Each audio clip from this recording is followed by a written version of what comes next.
Pulivendula ZPTC ఎన్నికల్లో YSR Congress party డిపాజిట్లు కోల్పోయిన తర్వాత జగన్మోహన్ రెడ్డి గారు ఒక కీలకమైనటువంటి సంచలనమైనటువంటి నిర్ణయం తీసుకునేటువంటి ఆలోచనలో ఉన్నారంట.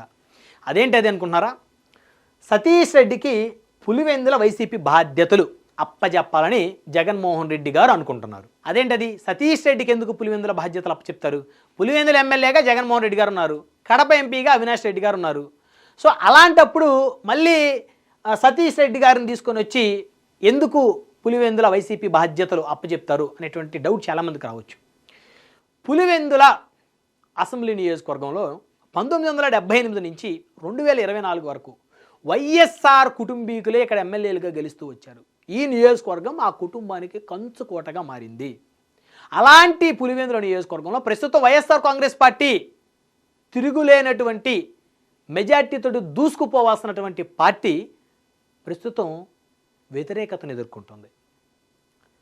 పులివెందుల జెడ్పీటీసీ ఎన్నికల్లో కేవలం 800 ఓట్లతో డిపాజిట్ గల్లంతైంది వైఎస్ఆర్ కాంగ్రెస్ పార్టీ. దానికి అనేకమైనటువంటి కారణాలు ఉన్నాయంట. అందులో ప్రధానంగా కొన్ని కారణాలు తీసుకుంటే, ఈ పులివెందుల నియోజకవర్గంలో 7 మండలాలు ఉన్నాయి. 7 మండలాలు, అదేవిధంగా దాదాపు 65 నుంచి 70 పంచాయతీలు ఉన్నాయి ఈ పులివెందుల నియోజకవర్గంలో. ఈ పంచాయతీలకి ప్రెసిడెంట్లు ఉన్నారు. దాదాపు 95% అందరూ కూడా వైఎస్ఆర్ కాంగ్రెస్ పార్టీ ప్రెసిడెంట్లే. వాళ్ళు అంటే సర్పంచులు. ఆ వైసీపీ సర్పంచులు జగన్మోహన్ రెడ్డి గారు ముఖ్యమంత్రిగా ఉన్న కాలంలో